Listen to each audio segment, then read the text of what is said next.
tumingin po ako. Umibig ako sa isang ere at nabalitaan ko na papalapit na ang pag-atake ng mga kwarta sa kumbento.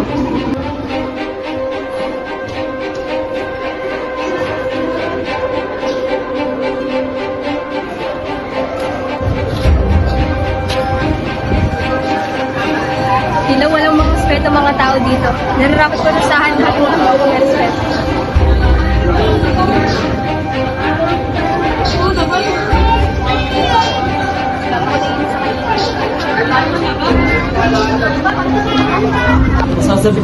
Masabi kay Maria Clara na napawalang bisa ng aking pagiging excommunicado at napabalik na ako sa simbahang Katoliko. May bisita pala siya. Susunod na lang.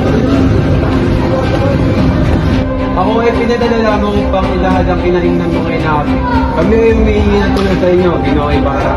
Daw akong tumulong sa mga hinahingnan ng Nabi.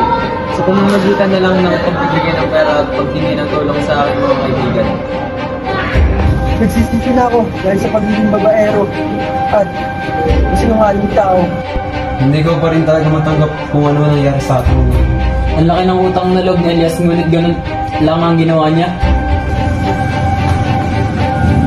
Alvarez, may papalapit ng pag-atake ang magaganap sa kwartel at kumbento.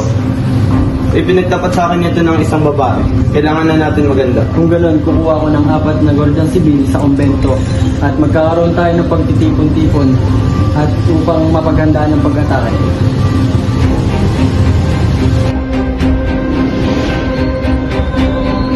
Ibarra, agad-agad mo sunugin ng mga dokumento at dali-daling tumakas sapagkat ikaw ang pinaghihinalaan lider ng pag-aalsa.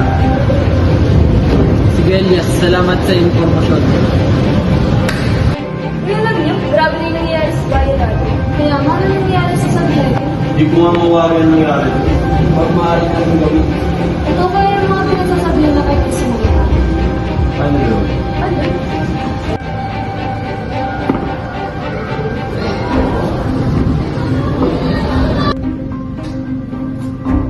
Ibarra, tara na't sumama ka sa akin sapagkat ang iyong buhay nakakalit ka. Ganun ba? O sige, tara.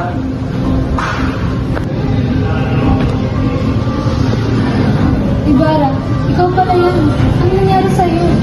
Ako'y nakatakas lamang kaya ako'y nakapunta. Ako'y niligtas ni Elias. Ngunit ngayon na lang ata ito dahil nanganganib ang aking buhay.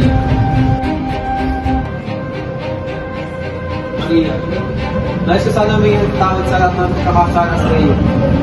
Ngunit may isa akong lihim na tinago sa inang matagal. Ako ang iyong ama. Ano? Ama? Kung kailan wala na akong minamahal? Kung kailan patay na si Ibarra?